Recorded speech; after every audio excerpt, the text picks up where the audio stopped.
So this is the last session. Inside the classroom, version 2 or second approach. Good teachers and good teaching. And I think that's a really valuable distinction. And I think it'll actually come out in the papers as well. Teachers versus teaching. And I think it'll be instantiated in some of the papers. I guess the only thing that's less enviable than chairing the last session is maybe actually speaking in the last session. And I don't know if this means that we are like the sort of hapless German soldiers in charge of defending Berlin against the Russian at the end of the war, or we're like the reliable penalty kickers at the end of a good soccer match. I hope the latter. Not that we're just expendable cannon fodder when everyone's gone. Actually, some people have left. So we're going to have Paul Glewwe talking about Vietnam, Alex Eble talking about para-teachers in the Gambia, Jacobus Hsieh talking about South Africa and fade out or not of learning games, and Mr. Weldesilasi from Ethiopia talking about students' perceptions of teachers and how that affects whether they learn or not. And the papers go from what one could jokingly say is we have proof that if you actually teach kids, they learn, but in a fairly profound way, as you will see, all the way to, well, how does that actually happen? I say that half jokingly, but actually very seriously, and maybe in the wrap-up session, I'll explain a little bit what I mean by that if we have time. But without taking more time away from the presenters, let's go in order. And somebody's got the famous iPad that freaks everyone out? Okay. Okay. Paul.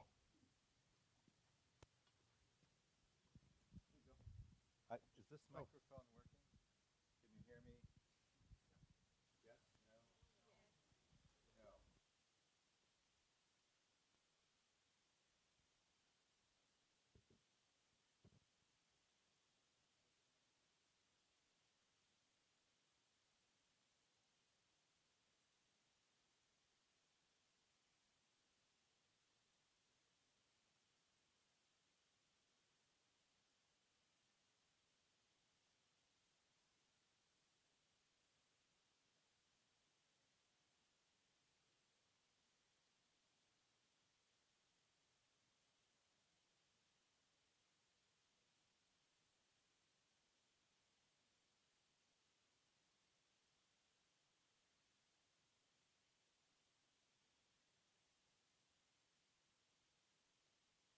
While I figure out which way to make these things go.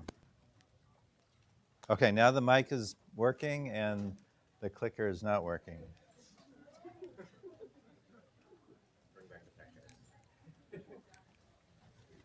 This is the only thing up here. I'll push this button. Okay, there's only 3 buttons, so I've hit all of them multiple times. Okay, well, let me talk about this and I'll assume. Now the mic is on. Paul, if you just send next slide. Okay, there are my co-authors. I just saw these slides myself about 24 hours ago for the first time. So next slide, please. Okay, thank you. Okay, so I think we all know that teachers matter very much. They have a big impact. There's these papers by Chetty, and also that what we know less about is, what is it that makes a good teacher? Why some teachers are better than other ones, and also there hasn't been much done on skills other than sort of standard math and literacy. So what we are going to report today is sort of mostly what we're going to do, not what we have done in the case of Vietnam. But most of this evidence here is from the US and maybe other developed countries, less for the lower and middle income countries. Okay, can we go about 2 slides ahead or 3 slides ahead where there's a graph? One more. There. Okay, so Vietnam's an interesting case. Well, this is even more interesting. Okay, so this is per capita income down here. And the test score in the 2012 PISA, I think those were math. So where's Vietnam? Turns out Vietnam fell in the cracks. Vietnam is right there, okay? So it really is Vietnam there. But the thing to remember is given their income, they're way above, what they thought you would be. In fact, in 2012, they were ahead of the UK and the US and other developed countries. Okay, can we go back to the previous slide? Okay, and one more slide after this. Oh, wait, this is going forward. We're going to go backwards. One more back. Okay, here, stop. Okay, thank you. By the way, I think this will take less than 15 minutes because there really isn't, or I thought so. Okay, so that graph was why Vietnam was an interesting case study. It did really well. That was on the PISA. Oh, okay, now it's, all right, great. Okay, so now I'll back up a little bit. There we go, yeah, okay. Other reasons why Vietnam is interesting, they're currently undergoing a big school reform or curriculum reform. Actually, it's going slower than we wanted to. In fact, it's already 2 years behind, and which means we're never going to be able to analyze it because data collection is already in the field. But the good news about it being delayed is that maybe we're going to have some results before the school reform goes in so that they may be able to apply some of our results to the reform. Okay? And finally, there may be some relevance to this beyond Vietnam, but I'm not going to claim external validity for this. Okay, so again, Vietnam really is in that crack up there. So what is our study about? Basically, for those of you who are familiar with the paper by Araujo and Carneiro and Hsieh, and I think there was a couple other authors in the QJE 2016, I think, they looked at teacher value added. We're basically going to do the same thing for Vietnam. In fact, we're kind of already halfway there in terms of the data we're going to collect. Okay, so so what we're able to do is we're going to look at 2 cohorts of kids. We're in primary school, so we're looking at 140 primary schools. We're going to be able to separate sort of, actually this should be really cohort effects or child effects and teacher effects. Collecting a lot of data on home and school inputs. We're giving questionnaires to the parents and the teachers and the school principals and to the kids, things like that. So once we get these value-added measures what the Araujo paper does, then we'll try to understand what's going on. I'll give you some very preliminary results on that. What is it? Why are some teachers better than others? So, if you believe the methodology in the Araujo et al. Paper, then we'll get these teacher value-added effects. But what is it that makes one teacher seem to be a better teacher than the other ones? That's what we really want to get at. Makes it a little hard to read here. But what we're doing is we're going to look at non-cognitive skills. I have a little bit to show on that today, but also we're going to try to look at peer effects because we're testing all the classmates of these kids, and we're also looking at both cognitive and non-cognitive skills of teachers. So there's a lot of stuff we're going to be doing. What I'm going to do today is just show you a little bit. This is actually too small to see, so I'm just going to go ahead to the next one, which is bigger. Okay, so what are we doing? This is the data collection. So there's basically, these are the cohorts of kids. So this is just R, just stands for round, doesn't really make much difference. G is for the first cohort. They were in grade 2 and, from late 2017 to June of 2018. We've tested them, we got that data. We actually have this data also, well actually we don't have it. It's in Vietnam, but we'll get it soon, following the same kids. The second cohort, we had tested them first in 2018 of last year. Again, we're going to follow them up. We only have the data today for that's in red here. So we can't do the teacher effects yet because we only have one cohort of kids, but we can do like school fixed effects, and I'll show you a little bit of results with that. Okay, so the red is to pay attention to, that basically all we got is some initial results here. a value added at the school level, but not at the teacher level. But in a year from now, or maybe even a few months from now, we'll have it at the teacher level. So I'm going to show you some descriptive statistics, talks a little bit about what we're doing, give you some initial estimates of sort of actually this is more like school value added, and then some kind of heterogeneity, a little bit of that. So let's see. Okay, now I've seen that. I've already used up half my time, so that's okay. This is some descriptive statistics. The one I want to point out that's really interesting to me, this one, school offers full day of schooling, 41% of schools. In Vietnam, the typical primary school has 2 shifts, so a group of kids comes in for 3.5 hours, they go home, another group of kids come in for 3.5 hours. So that made it even more surprising giving those PISA results, because how can these kids learn so much in 3.5 hours? Well, we'll try to figure it out, but that's the main takeaway from here.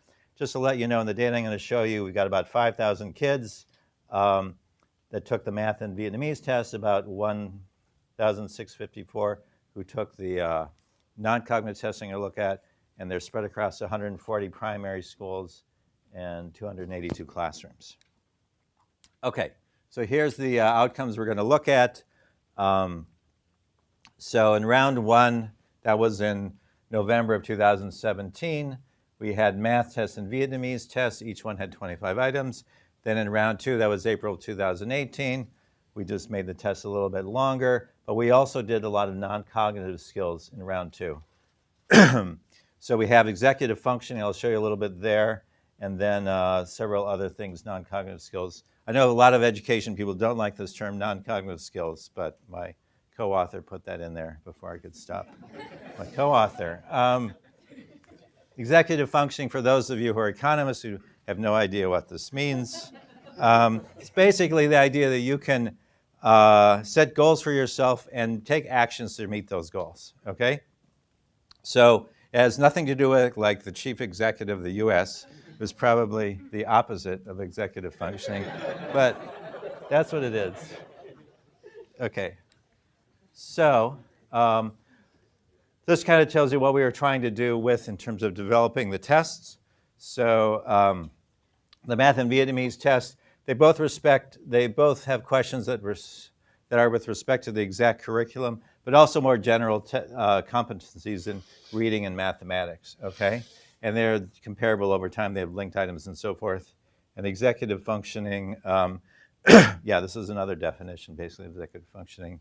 And then non-cognitives, I'm not going to show you that today because we don't have, actually executive functioning is, whether you call it non-cognitive or not is kind of debatable, but well, we'll look at that. Okay, so this is just a little bit of information about how we designed the tests and pre-tested and things like that. I think I'll just go ahead and skip that. So this is the equation we're going to estimate. It's hard to get any simpler than this. These are school fixed effects. This is the baseline test. So basically, this is the November 2017, and this is the April 2018. The only exception for that is that when we do the executive functioning, we didn't have a November 7, 2017 executive functioning test. So we're going to use the math and Vietnamese, which are highly correlated with the executive function, for the baseline for that one.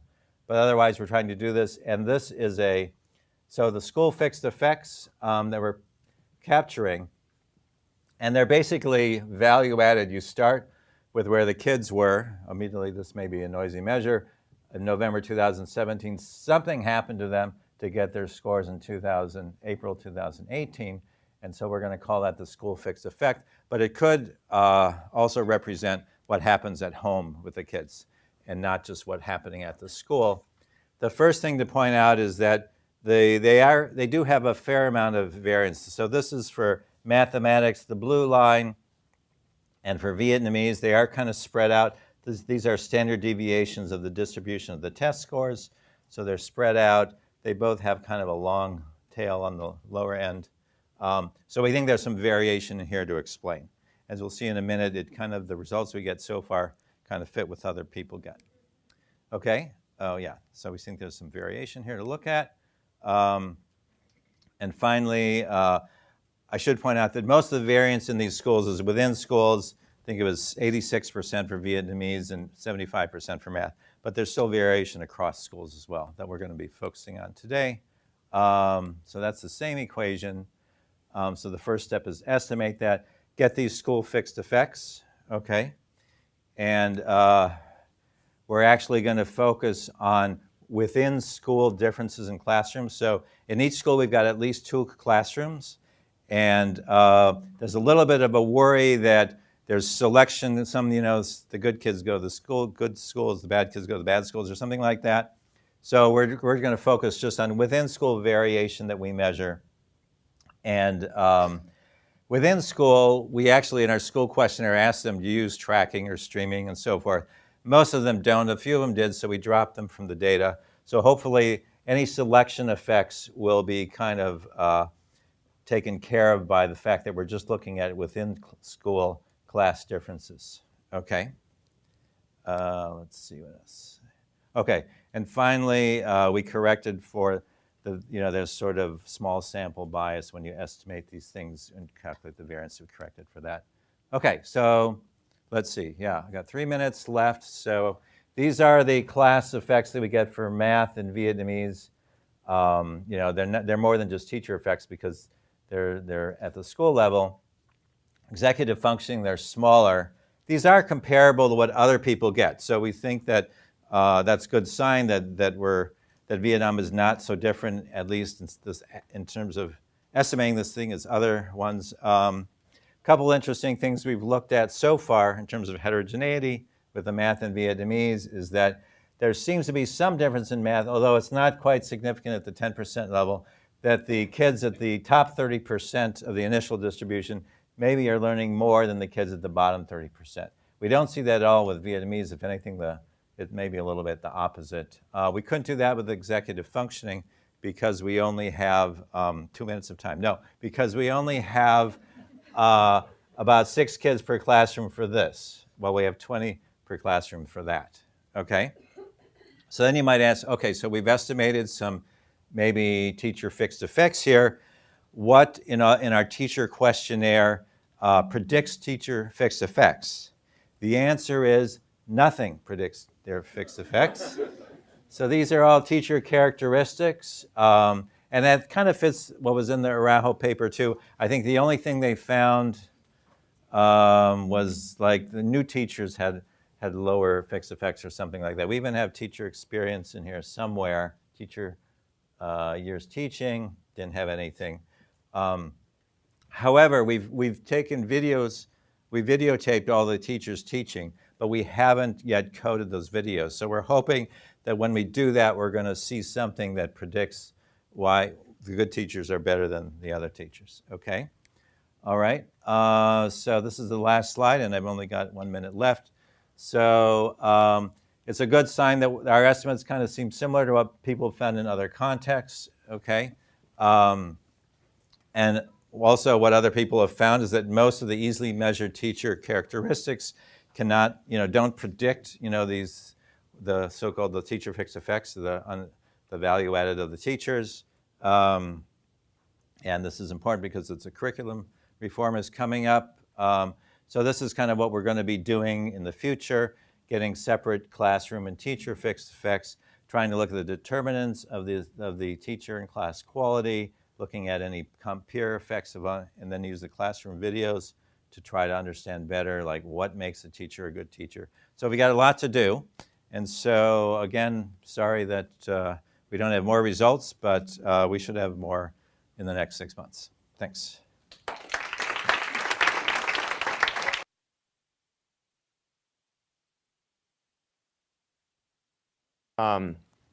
We good?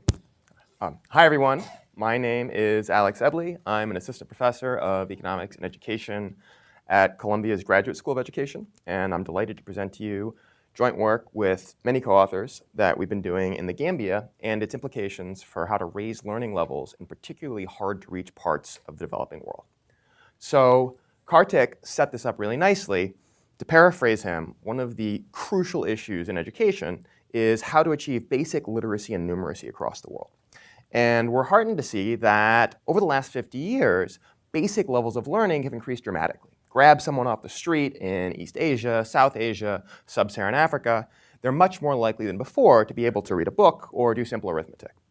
However, in parts of the world, both in very, very poor countries, so the context that we're working in here today is Gambia, also Guinea-Bissau, where we also work, Afghanistan, where Lee Linden and Dana Burde have shown literacy levels are often very low, and we're worried about these places getting left behind.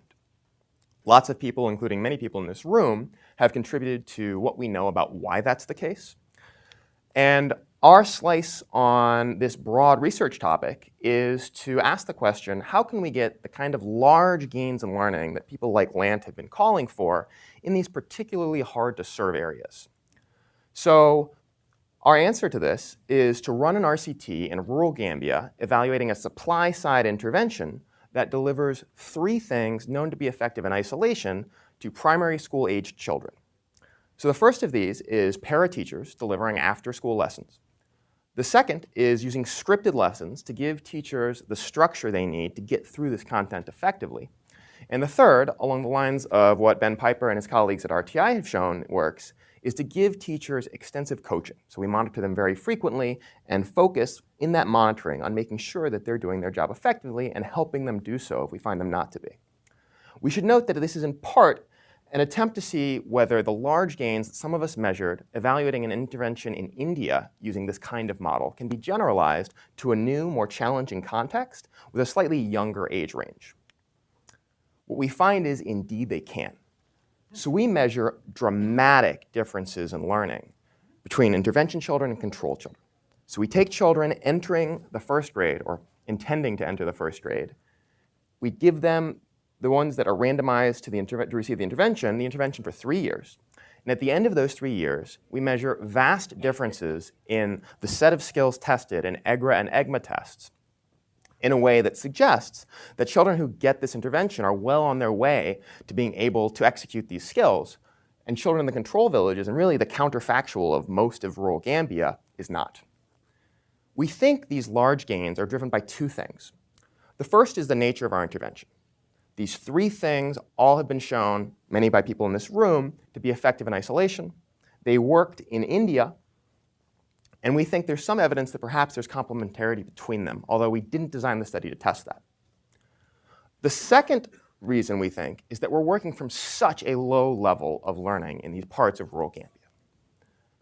There are 2 big policy takeaways that I'm going to kind of flesh out at the end. But the first, we think, is proof of concept, right? Many people want to reach this kind of gain, and we think that between our work in India and now here in Gambia, we've shown fairly conclusively that focusing on basic skills in these hard-to-reach areas, this intervention can deliver the goods. The broader policy takeaway is adding to, again, work by Ben and colleagues, work by Kartik, and now our results. We think that smart money is on relaxing the supply constraint in this particular context, focusing on basic skills in these hard-to-serve parts of the developing world. So briefly, I want to do the stand on the shoulders of giants slide. We owe an immense intellectual debt to lots of people and a lot of people in this room. So I don't know if Kartik's still here, but we build on his work, we build on Justin's work, we build very much on Ben and his colleagues at RTI's work, Lance's work. There's lots of people, I'm forgetting a lot, but you know, yep, yeah, I put Paul up there because I knew I was going to forget him because I just saw him. Paul's work. And you're there. Yeah, so lots and lots of people have done this. Thank you. And we're trying to build on that to see whether or not this intervention that, based on that work, we think has legs, can generalize across contexts. So the original study was run in what is now Telangana, India. We focused on small villages, and we used an intervention designed by the Nandi Foundation, an Indian NGO, to deliver after-school supplementary education using para-teachers, untrained teachers. What we found is that after 2 years of giving it to 2nd, 3rd, and 4th graders, children who received the intervention scored 0.75 standard deviations better on the same educational initiatives design test that Kartik used in his teacher pay for performance test in relative to control villages. So this led us to being able to raise a fair amount of money to see whether or not this success can again be replicated in a new, more challenging area. This is what led us to the Gambia. So the Gambia is a small West African country. Depending on what metric you use, it often falls in the bottom 10 countries in terms of GDP GDP per capita. And we picked it, one, because it's poor. A lot of it is rural and hard to reach, so it's an appropriate setting for our intervention. Two, the lingua franca is English, which makes it easier to run the intervention than were we to work in somewhere like Cameroon or Togo, Mozambique. And three, we were able to work in 2 regions of the Gambia that had relatively little NGO work in education, making us sort of the first people up to the plate. In these 2 regions, we worked in 170 villages, or 169 villages, which were small, but more than just a few households. And we worked with all children, which ended up being about 4,500 children, who were between 6 and 8 years at enumeration, and who hadn't yet gone to first grade, but whose parents expressed the intention to send them to the first grade in the fall following enumeration. We randomized by cluster of proximate villages to make sure that children from the control couldn't walk over into the intervention and destroy the randomization. And our primary outcome, which we pre-specified, was children's composite score on EGRA and EGMA tests. Again, thank you, Joe, Ben, everyone at RTI, administered at the end of the intervention. We want to be very clear that we didn't run a baseline test. After a few weeks of field work, it became very clear that all but a trivially small number of children were going to have 0 test scores if we administered the test to them before they had gone to school, particularly in light of the fact that 90% of their caregivers couldn't read a single word on one of those Pratham Acer-style reading tests. The trial lasted for 3 years. We enumerated in 2015. In 2016, we began the intervention. It ran for a little more than 2.5 years. I'm sorry, a little less than 2.5 years. And in May and June of last year, we administered these EGRA and EGMA tests. As I said, the intervention combined 3 things that we know work well in isolation: para-teachers delivering after-school classes, using scripted curriculum to, again, make sure that they have the structure and guidance they need to effectively get through this, and explicit monitoring efforts that were both frequent and focused on improving their teaching practice. This is what the intervention looked like. It was often very interactive. It took place often in schools. Children would get up to the board, work through exercises. This is children working through workbooks, again, with a focus on practical application of the things that they learned in these classes. Our primary outcome, again, is using EGRA and EGMA tests. We picked these both because they're great for measuring particularly low levels of learning, which is certainly a need in this context, but also, as it so happens, they're the things the Gambian government itself uses to evaluate the performance of their teachers, right? So the kind of criticisms that you might expect here, where, oh, maybe you're just moving the goalpost towards something that's favorable toward you, or maybe you're distorting effort away from the things the teachers should be doing, in this particular case doesn't seem to hold, right? Both Gambian teachers, as well as our intervention, are targeting the same skills that we're going to test in the N-line test. This is what the tests look like. They were one-on-one. Here's our enumerator, reading a script, recording the questions. The child has a flip book in front of her that has some of the exercises that she'll be used. We keep the testers far enough away from each other that nobody overhears anything. And for more complicated test questions, the child has counters and scrap paper. So let's tell you about what we find. So this is going to work like a Russian nesting doll. We're going to show you the big picture results. We're going to go deeper into the individual subject scores, and then we're going to spend a fair bit of time talking about skills. So this is the main event. The blue is the distribution of control child scores, and the red is the distribution of intervention child scores. The control children's scores look exactly like you'd expect them to look given what you saw among their caregivers. Many 0 scores, many close to 0 scores, and very few children getting more than half of questions right. For intervention children, the majority of children get more than half of questions right. You can break that down by reading and math parts, and you see that for the 3 different measures, intervention children score better than control children by between 40 and 50 percentage points. If you use the control SD, this is between 2 and 4 SD difference, right? But because of the shape of the control child distribution, the SD measure is particularly unhelpful here. What we think is more helpful is talking about skills. So let's talk about skills. As those of you who know the EGRA and EGMA test know, there's a gradient of skills that is tested on the math test and on the reading test. in ascending difficulty, going from can you recognize this number, which of these two numbers is bigger, to, to simple and then more complicated addition and subtraction. I should be explicit here. I think I skipped somewhere earlier. Yes, quality control on tests. We were worried about funny business, and I want to be very clear that we brought on a testing expert, Hsieh from the University of Oxford, to design these tests. We hired brand new staff to administer these tests, and I actually shipped my butt to Gambia to oversee the whole thing. And so we're fairly certain that there wasn't any evidence of funny business. And in the Q&A, I'm happy to talk about that. Sorry. All right, back to the skill gradient. So as the task number increases, so does the difficulty of the item. What we see here is that for basic questions, control children get about half of the number recognition questions right, and intervention children get more than 90% of them right. But for more difficult questions, 4B and 5B are two-digit addition and subtraction respectively, sometimes with carrying and borrowing. Control children get less than 10% of these questions right, and intervention children get more than half of them right. For those of you familiar with EGRA and EGMA, the zero score distribution looks very similar, exactly like what you'd expect. We have the same gradient in reading task difficulty, and we see the same pattern.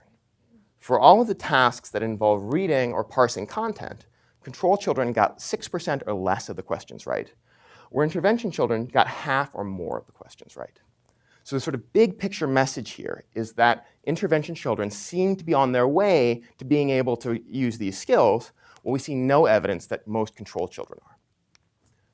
We pre-specified a few other dimensions of heterogeneity. We saw nothing on gender, how remote the village was, ethnicity.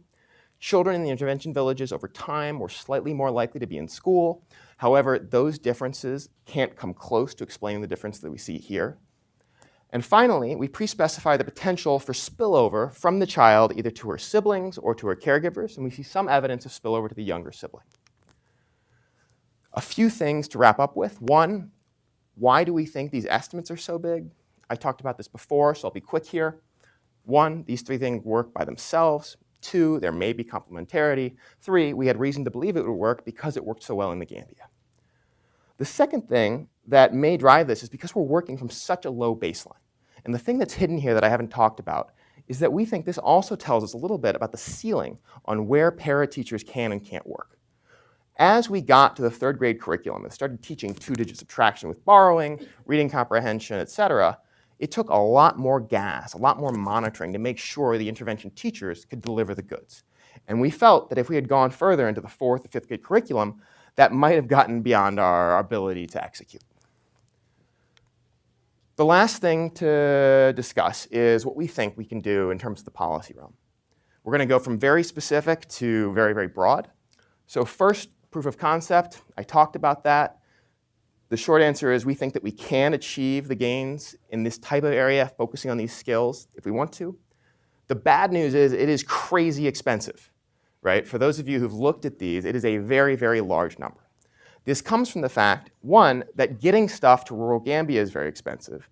Two, we had to pay the teachers the same amount as the regular teachers because labor is so hard to come by in the Gambia. And three, we weren't that smart in sourcing our books and so forth. So we think that this will come down as we iron this out, right? This was my first work in sub-Saharan Africa. I'll cop to not being my best self here in some ways. However, I don't think this is going to come down to 20 bucks, right? And so I think one of the messages here is perhaps if you want to get this kind of gain, you're going to have to spend a little more money than you're used to, precisely because you're reaching these people who are very, very hard to reach. The last thing, and the sort of broadest message here, is we think, again, between the work that we've seen prior in this setting as well as the stuff that's been coming out most recently, that the smart money, if you're focusing on raising basic learning levels in these particularly hard to reach areas, is on relaxing the supply side constraints. Thank you very much.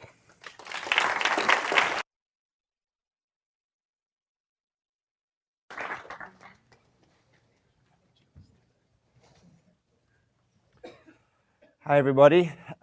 It's always great to be here. This is my favorite conference to attend. The organizers here, you really create an amazing public good that is not that tangible. The kind of networks that are created here is It's amazing. So thank you, Katie. Thank you, Denitsa. Thank you, Lant.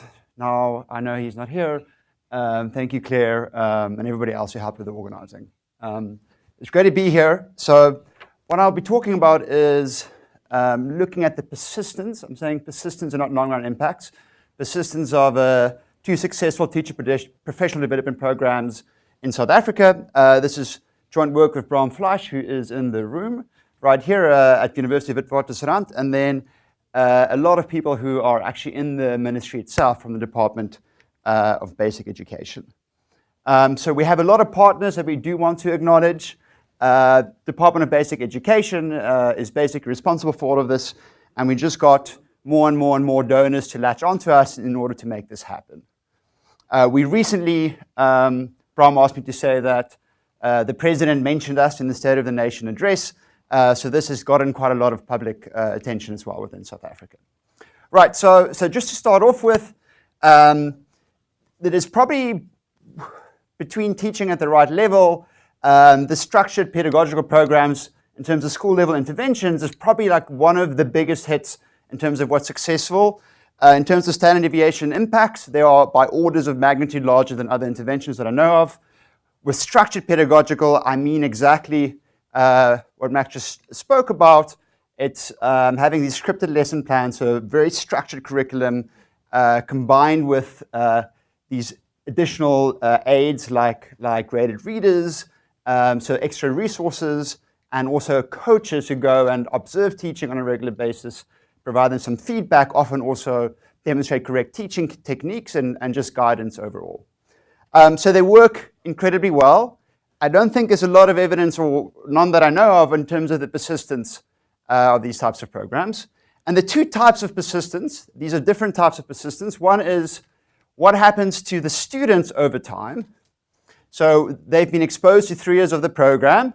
There's been some kind of treatment impact. Is there a kind of escalation where some of them are still left behind, others have like moved into the level of the curriculum where they can be exposed to? Or is there maybe some kind of catch-up where there was an initial gain, but eventually the rest of the control group catch up? Ideally, we want this and we don't want this.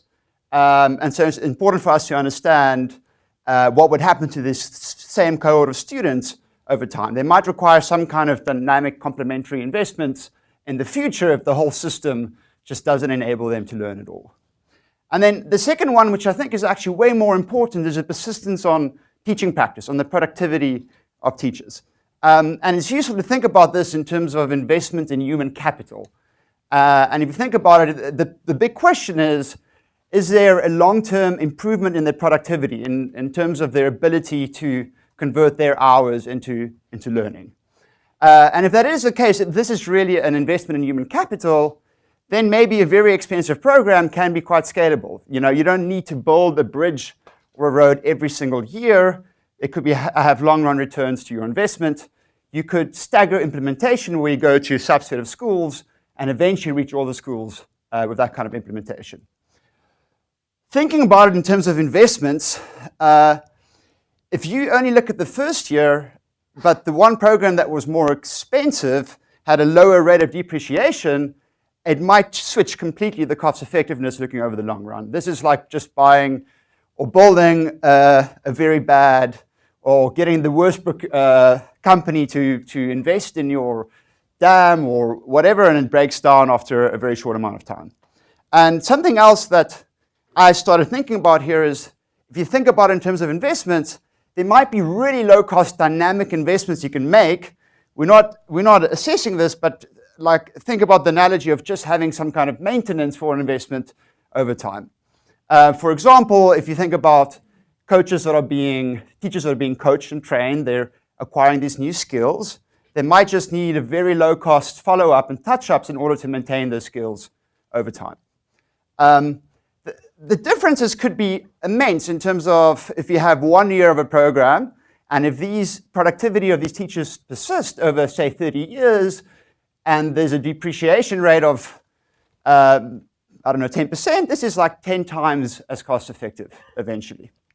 Right, so this is what we want to understand. We want to know, we want to look at both of these sources of persistence, and we're actually comparing 2 different types programs, of professional development programs for teachers.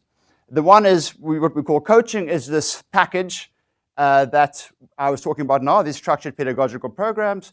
The other one is slightly different. It's what governments normally do in terms of having this on-site training at a centralized venue, and is considered, mostly considered ineffective, the way it's often done across the world, but they also receive the same lesson plans and learning aids. They just don't get this additional coaching.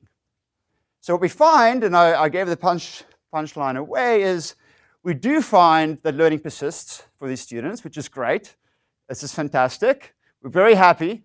We even find gains for subsequent cohorts. So there is an actual investment in human capital, which means this isn't just, for example, just mere monitoring that's inducing this, right? It isn't just that they're being monitored, so they're working hard over that 1 year.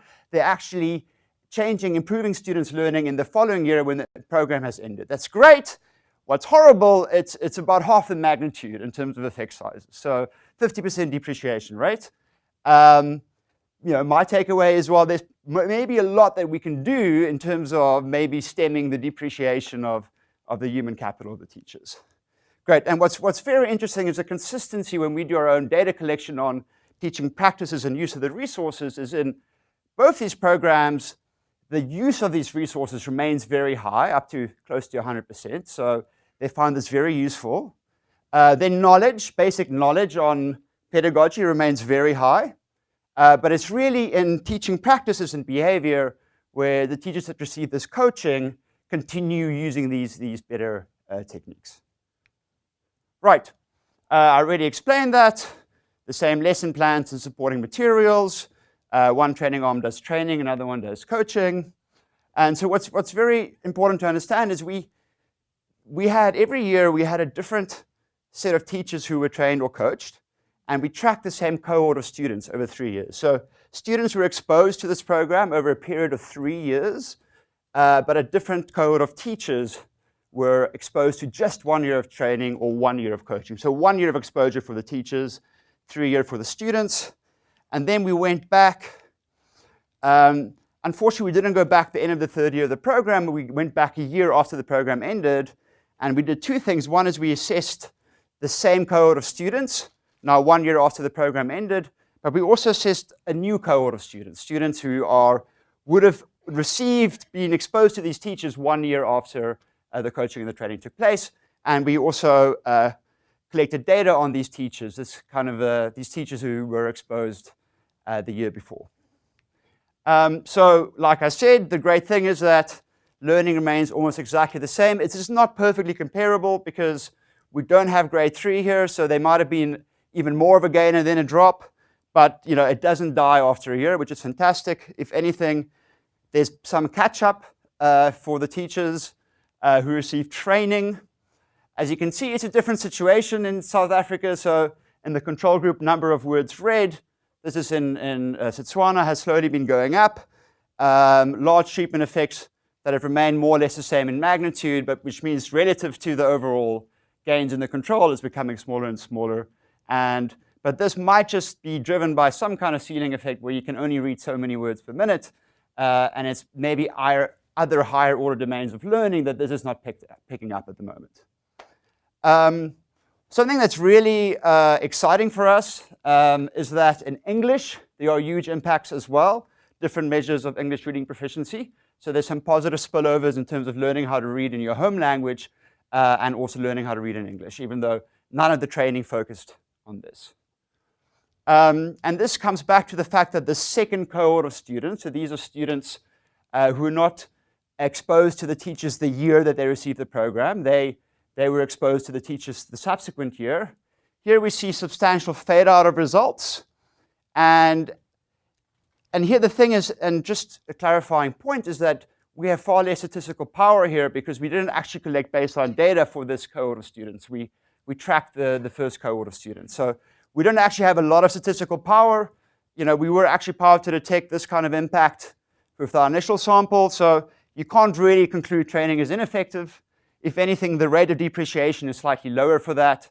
It just so happens that, given our statistical power, it's really only with coaching that we still see there's an impact that remains. And what is very encouraging is the big gains we see is in comprehension. So the assessment was the classic kind of IGRA assessments, looking at word recognition, paragraph reading, and comprehension is in many ways the ultimate measure of being able to read for meaning. Great. In terms of cost effectiveness, what is interesting, and it's hard then to make a very clear policy conclusion, is that it's very, very, very similar, the cost effectiveness of these two programs. If anything now, suddenly training is more effective. And it really varies a little bit about which metrics you use, because there are some ceiling effects in certain metrics. And you add in some confidence intervals there, and it's very hard to discern which ones are better. If you're a bit risk averse as a social planner, you would probably bet your money on coaching. You're more confident there will be an impact. It's 50% more cost effective when you think about the second cohort. Depending on your assumptions for depreciation moving forward, it could go even higher and higher. But this is a little bit disappointing. Like, this should be substantially more cost effective if more resources can be put into sort of stemming the depreciation of the teacher's human capital. Right, so very quickly, just moving on to what's going on in the classroom, something that's really interesting and important to note is that there are two reasons why we might be underestimating the impact. The first reason is that we don't have all the teachers teaching the same grade as the year before. So what that means is not all the teachers who are now teaching grade 3 for this new cohort of students actually received this coaching or the training the year before. So there's some dilution of their overall intent to treat because not all the students were exposed to teachers who actually did receive the coaching the year before. It seems like they're more likely to stay in the same grade, which is also quite interesting. Something that's very interesting for us is when we ask these students, these teachers, did you receive training last year? Some kind of professional development support. Everybody in the treatment groups said yes, and a much smaller fraction, quite a high fraction. I mean, the counterfactual of this program is 80% of teachers say they've received some kind of professional development support, right? So we're doing this on top of that, what they're already receiving, right? The treatment impact is on this additional or different type of professional development support. But what's happened is they're way less likely to have received it this year. So there's some, this is a very well-known intervention, and it's very likely that government has reallocated their resources towards other schools, and especially those that receive the coaching. It was very well known. So once again, this could be an underestimate of the impact, because if we do believe that this type of training in the control group can have any kind of impact on learning, which we probably aren't that confident about. Right, so we'll ask a very simple pedagogical question on how often should you teach phonics. Very simple question, large treatment effects when we assess these teachers at the same year. And this remained at more or less the same magnitude the subsequent year. Resource utilization, they love these graded readers. It's a great resource for them. There's still a treatment effect on using these kind of lesson plans, but quite a high depreciation, which is quite interesting, especially for training. For coaching, maybe those who receive the training need to rely more on these lesson plans. What's really interesting is that in the intensive margin, those who receive the coaching, they use these graded readers on a daily basis, which is exactly what they were supposed to have done in the first place. So their compliance to the curriculum and what's required of them is much higher in how they use these resources. We have a bunch of different measures of teaching practice, things that they were supposed to do, what the curriculum requires them to do, but they didn't do in the first place. Different frequency of doing group-guided reading, for example. Treatment effect on both. The same year, we assessed the teachers when they were exposed to the program. Deterioration for those who received the training, but not for coaching. So again, with teaching practices that you think really should matter most, you don't see that kind of, you only see the depreciation for training. The print richness of the environment, which is also some kind of indication of teacher effort, because you actually need teachers to invest in their classroom, depreciates for training and not for coaching. And the use of, so we actually counted how many pages are being used in the exercise books of the students. And again, large treatment impact, which dies for those who are taught by teachers who receive training, but not for coaching. What's also very interesting is There's high spillovers. So first off, those who were exposed to the program 3 years ago, who are now in grade 1, there were also the impacts on resource utilization and knowledge persisted, but not on teacher behavior. And we estimated the spillovers, those who were treated in the treated schools, but not exposed to the treatment directly. And there was also gains in knowledge and resource utilization, but not change in behavior. So coaching does improve human capital. Behavior change sustains, but we can do way more to make them more effective in the long run. Thank you. Sorry about that.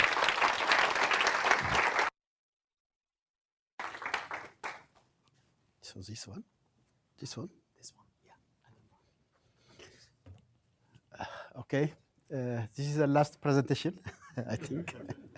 Yeah, I think I will have some time advantage, yeah. Okay, my co-authors are Ricardo, yeah, from Cambridge, Tasso and Moses is my. Okay, as a way of motivation, since Ethiopian education and training policy is formulated in 1994, there has been some progress in terms of access in primary education. But this access, increase in access did not result in learning. It doesn't work. Should be working. Okay. Can you hear me now?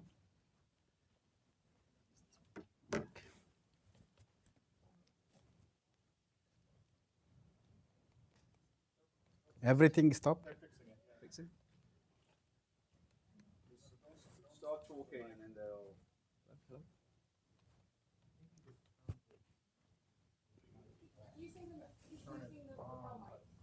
He's loading the lapel mic. Mm-hmm. Okay. Now it's working, yeah. Okay, yeah. Despite this all progress in access to primary education, there are some shortcomings. There is very low level of completion rate in the primary education. If you look at completion rate at grade 5, it is just not more than 70%, and it's coming down also through time. The same is true for grade 8. Completion rate is still increasing, but still very low, below 6%. So it's not working. Yeah, here we go. Okay, dropout rate, if you look at grade 5 is 30%, and grade 8 is about 47%. It's not only completion rate is low, but there was low learning.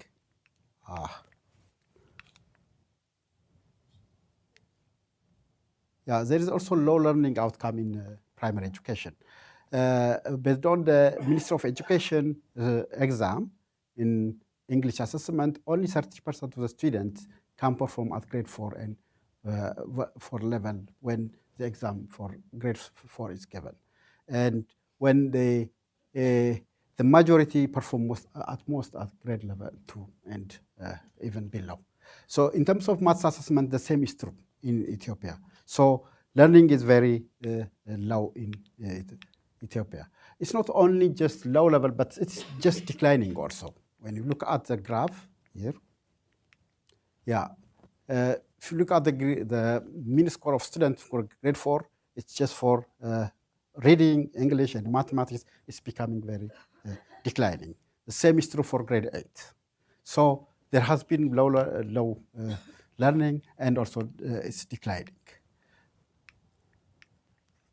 So yeah, this is a very well-known quotation from the World Bank report on 2018. Yeah, really the benefit of education requires achieving learning, not just schooling. In Ethiopia, students are in school, but they are not learning.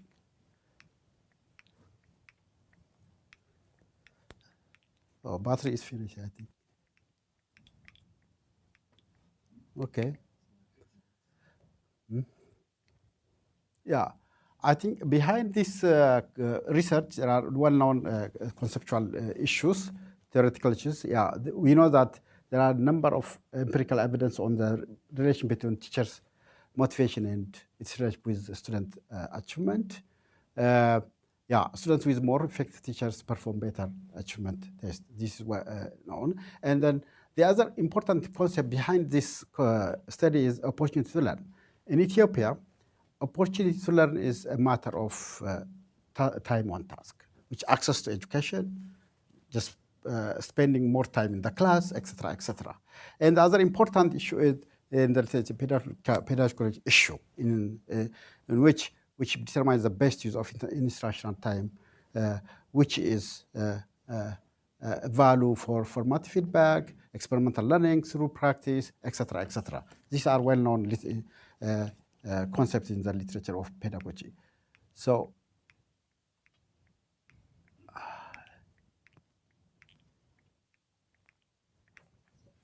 So in the interest of time, let me go to the methodology.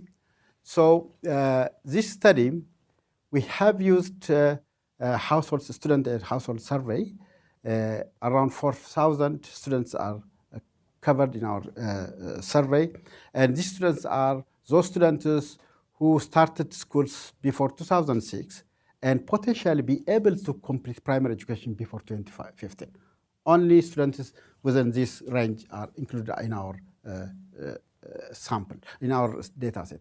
So in terms of sampling, we have used various 3 or 4 stages of.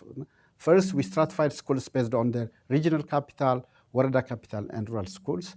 And then we took the proportional sampling principles in terms of the number of students in each regions and in each Waradas. Then we randomly select schools based on this. Then after we choose the schools, then we go to the household.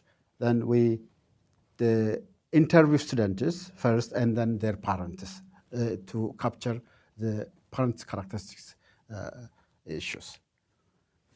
So, but in this study, we are going to analyze the perception of students towards the teacher's motivation when the students are in class in primary education. It's not going. Oh, is that? Okay, in our sample, where is the direction? Oh, there. Okay. So, if you look at in our sample, we have about 4,000 samples. Out of this, about 57.5% are completed their school. And out of these students, only about 83% are still in school. It means they are in high school, but the rest dropped out.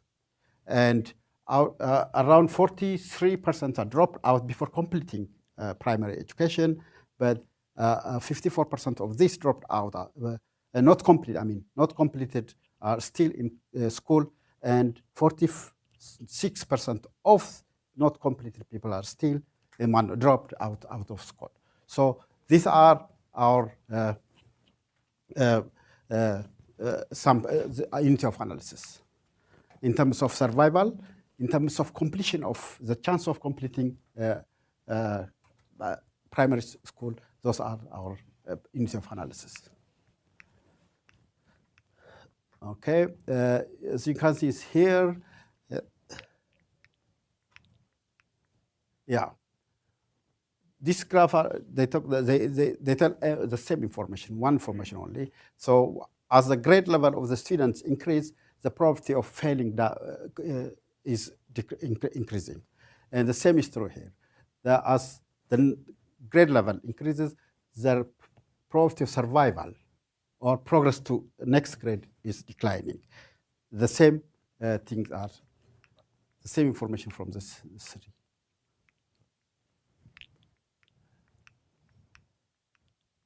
Okay. Yeah, this is students' perception about teachers' behavior and primary completion rate. So we have this some variables in terms of defining the teacher's behavior. In terms of teachers intimidating, we asked students whether the students saw the teacher intimidating other students in class. And we also asked the students whether teachers are engaged and enthusiastic when providing classes. The same is true also for teacher praising. So we have some statistical difference between those completed primary education and those not completed primary education. In here, we have results that indicate the teacher's managerial practice with the primary school completion. The same is true here also. We have some significant difference between the two groups of students.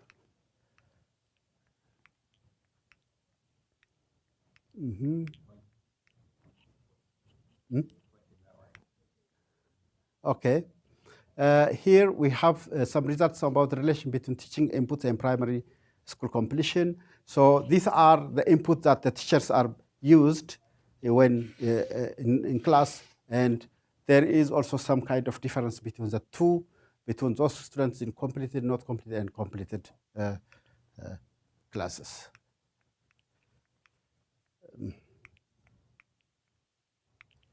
Okay. I couldn't do this really.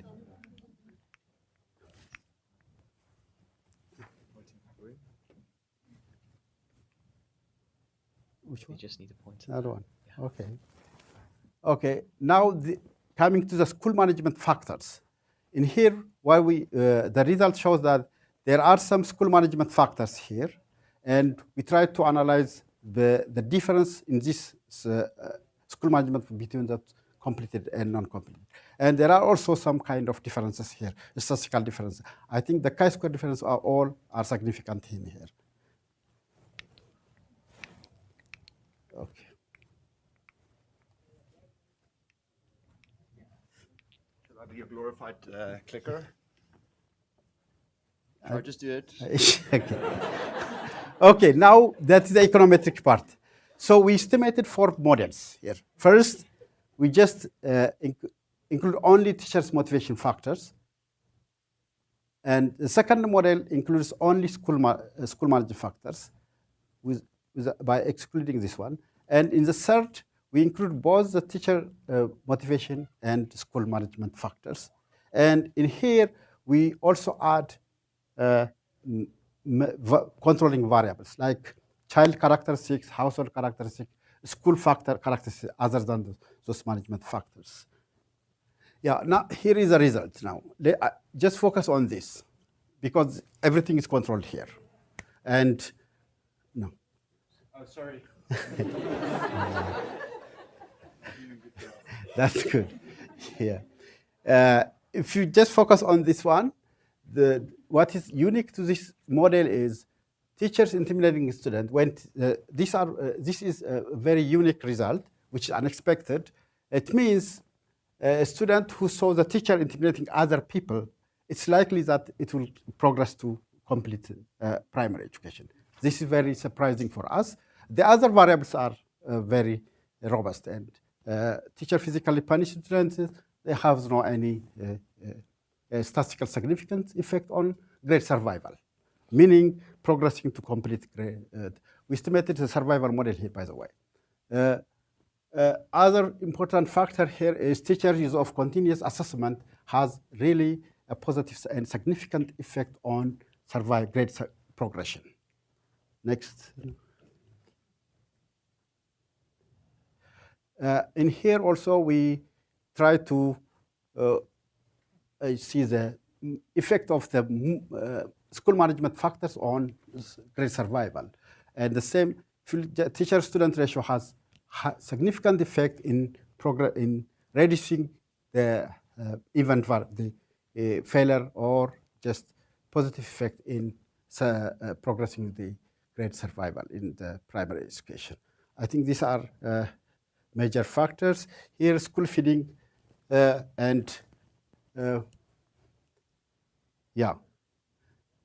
school there are some schools receiving school grant, like different materials, and provide to the students that have significant effect on students and also head teaching training. So here, the teacher, the principal, the school principal, if he's really graduated of college student, college degree, and have some kind of training in terms of school management, the probability of the student to complete primary school is higher.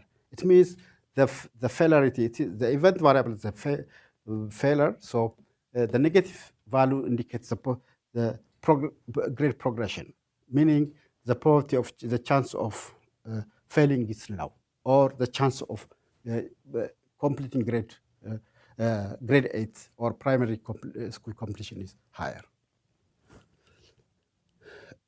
This is probability of school completion. Now the previous tables are on survival. Now this is the chance of completing primary education. This is a simple probability estimation result. The same results are shown here, especially the teachers intimidating students.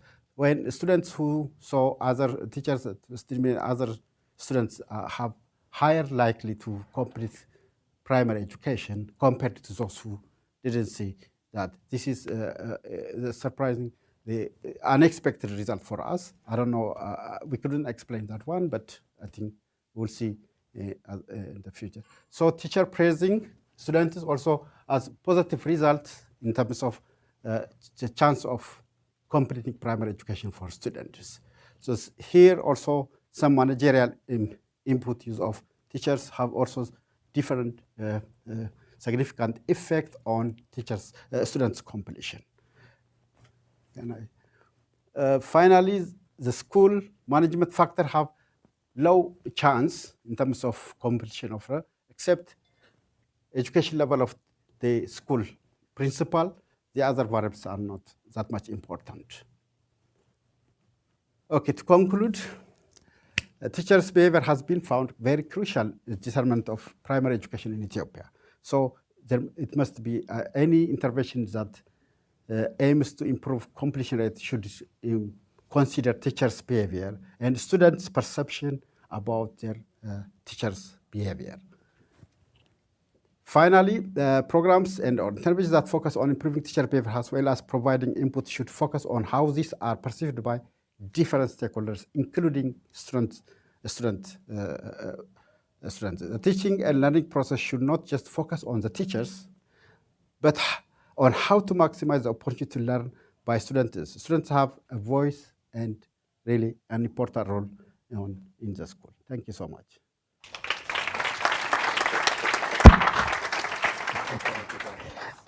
I couldn't manage it. Glorified your RA.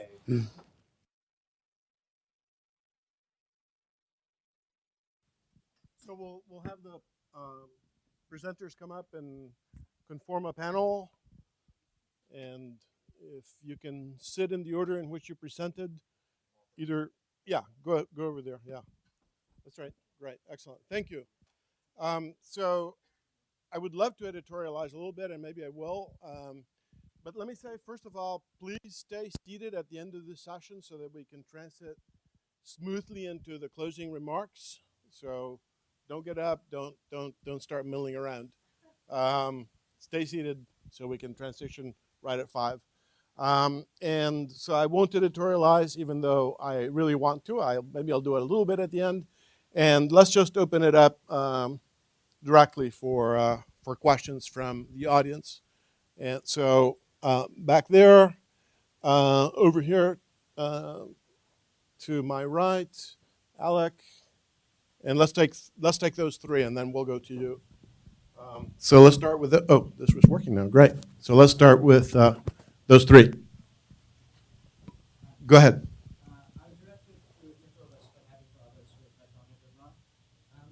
Just based on both your presentation across the last 2 days, I was wondering, are we sort of expecting too much in too little time? We know that systems are complex, we know that the problems are quite substantial, and yet we've seen like a lot of singular interventions over a very short period of time, and then we're trying to track their impact over a 2 or 3 year period. And so, are we setting ourselves up for failure, even when there are success stories in this kind of context? Thank you. By the way, I have access to all your Venmo accounts, and the longer you talk, the more I will withdraw from your account. So that's a different incentive system than the one. Anyway, go ahead.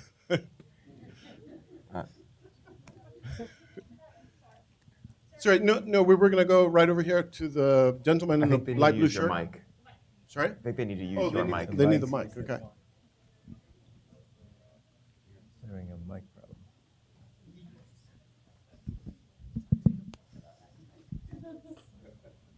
Thanks. This is a question for Paul. One of the things I found estimating value-added models, most of my data is from the US, is that they're very sensitive to the measurement error correction. Just curious whether this is a big factor for the Vietnam data. Thank you. And then I think we had Alec.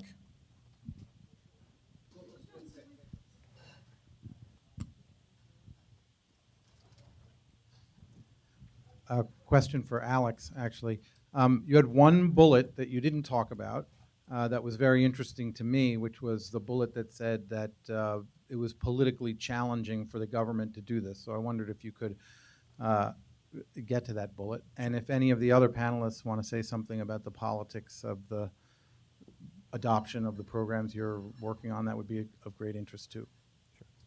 Okay. And I also have access to your Venmo accounts, and the price will don't increase have an for every minute you take. So go ahead. I think the first one was to Jacobus, and then Paul, and then Alex. Yeah, so on the timeline, I think it goes both ways, right? So one way is that we're setting ourselves up for failure by only looking at the short run, but the other thing is we might be emphasizing things that have short run gains and not long run gains.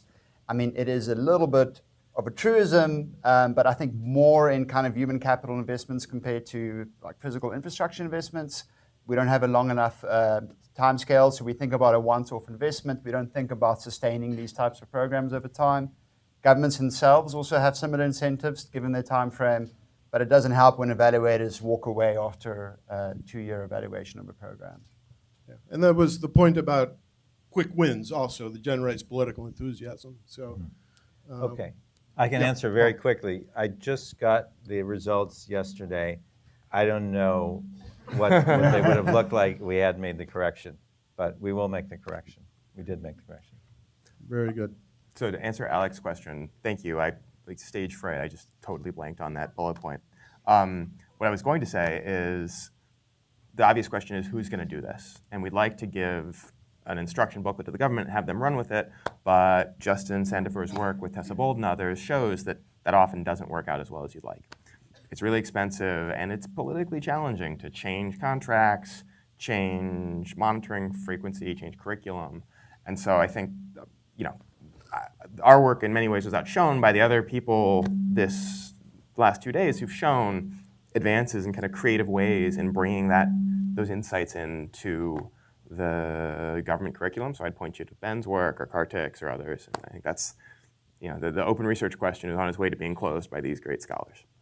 And if anybody, I think Alec invited the others to also comment on the political feasibility or blockages to adopting some of the things. And I think our presenter from Ethiopia had some implications too, saying, these things seem to matter, but they don't seem to be adopted by the government. It might be interesting to know why. So if anybody else cares to address those.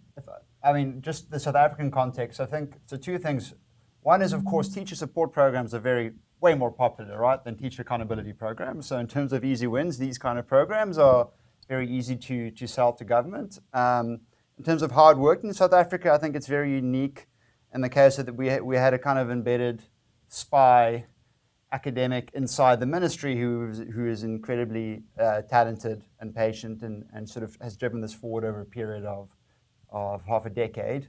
And so that's why it's been able to be a kind of government-driven program because of a couple of key individuals. But the challenge that we're now struggling with, and I'm looking at my co-author, is that this was implemented by an NGO. There are government staff who could do that. We don't want to.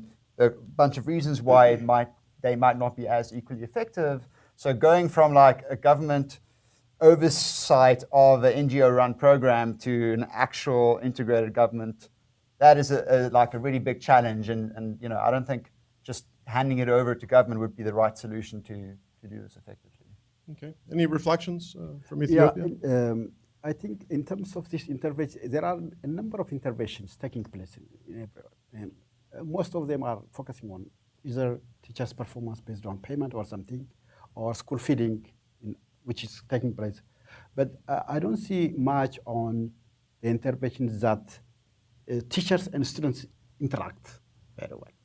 So that I think it may be very important to really consider all this.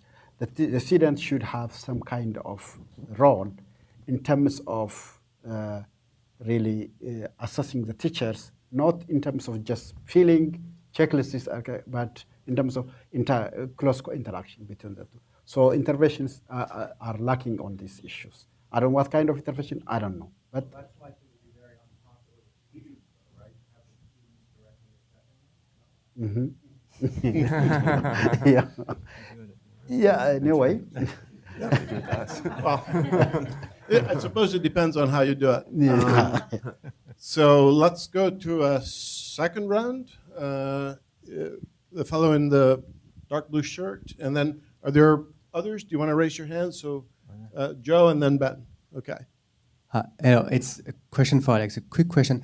Out of curiosity, what is the language of instruction for the early grades in Gambia? And do you think the para teachers are using more the local language than the primary school teachers? Is it something that could happen? Okay, Joe? Go ahead, Ben. Oh, Ben? Whatever. No, whoever gets the mic first. Oh. I had a question about control schools. By the way, great papers. Not from a measurement point of view, not from a model fit point of view, just from a human point of view. These control school outcomes are just so heartbreakingly bad. Just to get your reactions a little bit about the implications of your particular studies on how those typical schools could most effectively be improved. You both talked about cost effectiveness and gains and how to move forward, but just love to hear you reflect on what you think about the control schools and the systems that your studies are operating in.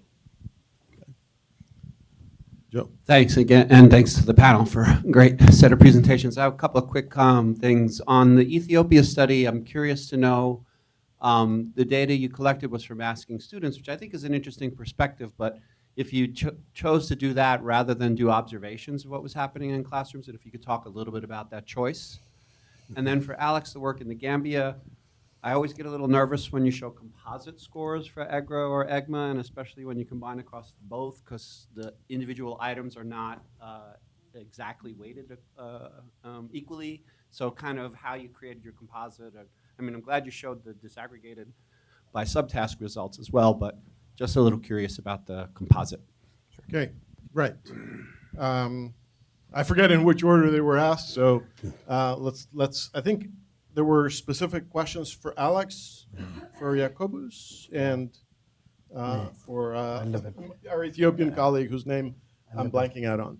Okay. So very briefly, the Gambia has like a national local languages initiative that I think is not going as well as they hoped. And so I think most schools that we worked in used English most of the time. But we can get better data for you. The comment on... Sure, but his point was, are the coaches maybe using a little bit of home language? Oh. Isn't that the question? No, yeah, so we tried very hard to make sure that our para-teachers only used English. And that was a difficult decision because obviously there's reason to think that using local language was better. But many of our villages had kids who were, not just Mandinka Fola Wolof, but Sarahuli or Serere, and it was just a nightmare. So that was the most cost-effective way to do that. But yes, that's the answer. About the control village levels, I think the paper that comes to mind is this paper by Lee Linden and Dana Burde, which shows very similar results in Afghanistan. And I think that's ultimately why, I think I could get up here with a straight face and say, look, this cost $800 per kid. We hope to get it down. But I think this last mile is really, really tricky. And it is heartbreaking. And I think we're going to continue on trying to bring that cost number down. But I think your work is a great example of how to do it more cheaply. So do more of your work, I guess. And for Joe, we pre-specified that outcome before we knew as much as we should have about EGRA and EGMA. And so Jenny Hsieh is this brilliant scholar, and she was very polite in telling us how dumb we were. But our hands were tied. And so ultimately, it's just an equal weighting of the 8 subtasks in math and the 7 subtasks in reading. We have all of the raw data. I'm happy to share it. A lot of the stuff up here probably shows our dumbness in using this, but I think we were at least honest about it. So, we were happy to let other people do what they're supposed to do with it. I'm calling me dumb. He's just trying to get consulting work out of you. We'll show you how to weigh the items properly. I mean, if I could comment on the question on the control schools, I mean, the other challenge is that if you look at the treatment effect, it's just not going to get us there in terms of where we want to go, right? Like, so even that is not good enough in the treatment schools. And my thoughts is informed by you a lot in terms of what do you want to do for teacher professional development, is we have these interventions, and there's actually a lot of sort of shared themes in all of them. And one is just, you got to start at the curriculum, and the curriculum has to be very well specified in terms of exactly what are the learning outcomes you want to achieve at a grade, like very specific level. You can even have which pedagogical practices you want the teachers to do. And South Africa has the best curriculum ever at the moment in terms of being very specific. But then you got to align that curriculum with the pre-service teacher training and the in-service teacher training, right? And then what often happens is you have the pre-service teacher training that has absolutely nothing to do with the curriculum. And then the teachers go into school and they have to reteach themselves. And then you have the in-service teacher training, which is ad hoc, and every year it's something else. And they don't talk at all to what is going on in the pre-service teacher training. And this is a political challenge because these are different institutions often in government that are doing this. And it's really something, you need a high-level intervention in order to get these different institutions to talk to each other. I think that's what needs to happen. Okay. Are there any more comments or questions? If not, I actually get a few minutes to editorialize a little bit. All right, and let me remind you, stay seated at the end of my editorializing so that we can have some closing remarks. So, people are fond of quoting Lant as saying that teaching is not third-party contractable. And what that means is that it's difficult to specify a complete contract and monitor it for teaching. Now, the papers from the Gambia and from South Africa suggest that it actually is. And the Tusome work suggests that not only it is possible, but it is possible at scale. So how do we reconcile Lant's supposed statement with these results? And I think if I'm right, Lant, what your paper actually says is not that teaching is not third-party contractable, but that inculcating beliefs is not third-party contractable. And what I haven't actually read his paper, but what I suspect, but I've heard him speak to this quite a few times. So what I suspect it means is that, in particular, things like moral beliefs, social-emotional learning, and so forth, is not third-party contractable. And I think what's interesting about the Ethiopia paper is that it suggests that while it's not third-party contractable necessarily as a cognitive implantation thing where you beam the cognitive knowledge about how to be a good person into the kid's head, but it's actually more accomplished through modeling. And that has kind of profound implications as well. Maybe it's not highly contractable, but you can model it. And it has a lot to do with teacher choice and teacher socialization. And I think so that's three papers that I've mentioned. And I think Paul's paper continues the quest of showing how important this is because, there are teacher effects. Two really quick closing remarks is that it would be great as we go along, and it's being done to some extent, but especially in places like Vietnam, is not only finding the teacher effect, but the teaching effect. In other words, what is it that some of these teachers actually do? And I know that you were kind of struggling with it because you showed that table where you couldn't find them, but it may be there in your videos and so on. But I think that showing the quantitative importance of those fixed effects is key because it's what can defend and help with both elucidating the practices, but also elucidating the modeling. Now, just to really quickly close, I think what some of these papers show superficially, as Joe DiStefano used to put it, a little bit in a humorous sort of way, is these papers, especially the Gambia, South Africa, the Tusoma work, show that if you teach kids, they actually learn. But,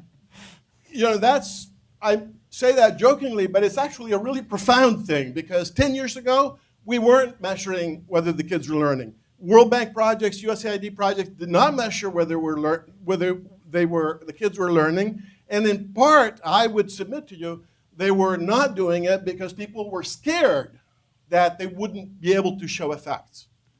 They were afraid to put themselves on the line in terms of being tested on whether you're actually producing learning. And so the proof that not only if you teach kids they learn, but that there are sort of protocolizable ways, if you will, to do it, as I think the Gambia paper makes very clear, is a huge step forward. A huge step forward. It gives us confidence that we can take on quality goals and maybe start to meet them. And the papers also begin to show how that can be done. Not just that it can be done, but begin to tease out how it can be done. So I think it's a fantastic set of papers. They all cohere together, I think, very well, and with many of the other papers presented at the conference. So congratulations to whoever put the panel together. I think it's a great combination of papers.